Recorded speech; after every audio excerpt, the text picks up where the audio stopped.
আসসালামু আলাইকুম রহমতুল্লাহ। আশা করি আপনারা সবাই ভালো আছেন। তো আজকে খুব গুরুত্বপূর্ণ একটা বিষয় নিয়ে কথা বলতে চাই, সেটা হচ্ছে শেখ হাসিনা সরকার বা খনি সরকারের 16 বছরের সাম্রাজ্যের পতন হওয়ার প্রায় 1 মাসেরও বেশি সময় হয়ে গেছে। এই সময়টাতে আমাদের দেশে অনেক ঘটনা ঘটে গেছে, অনেক আন্দোলনের আমরা রাশ দেখেছি। যাদেরকে দেখছি তারা এতদিন কোথায় ছিল সেটাও জাতির কাছে একটা বড় প্রশ্ন। কিন্তু সবচেয়ে বড় যে কথাটা হচ্ছে যে অনেকে বলতেছেন যে এখন জামাত বিএনপি তারা অনেক প্রলয়ঙ্করী তাণ্ডব চালাচ্ছে, মানুষের ক্ষতি করতেছে, এই করতেছে সেই করতেছে। ঠিক আছে, বিভিন্ন জায়গায় বিভিন্ন রকম বিচ্ছিন্ন ঘটনা ঘটতেছে, তাদেরকে আইনানুগ ব্যবস্থা নেওয়া হচ্ছে, দল থেকে বহিষ্কার করা হচ্ছে, সবকিছু ঠিক আছে।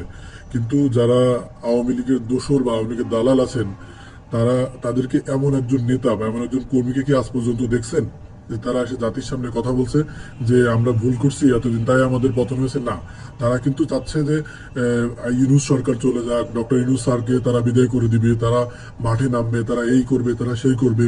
আর গুজবের তো কোনো শেষ নাই।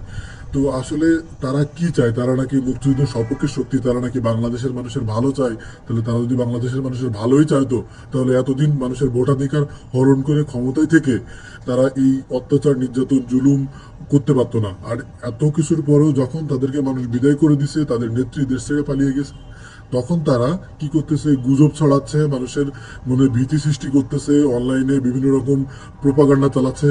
তো আশা করি এটার তাদের এই ষড়যন্ত্র কোনোদিনও পূরণ হবে না ইনশাল্লাহ, কারণ আমরা সবসময় ঐক্যবদ্ধ।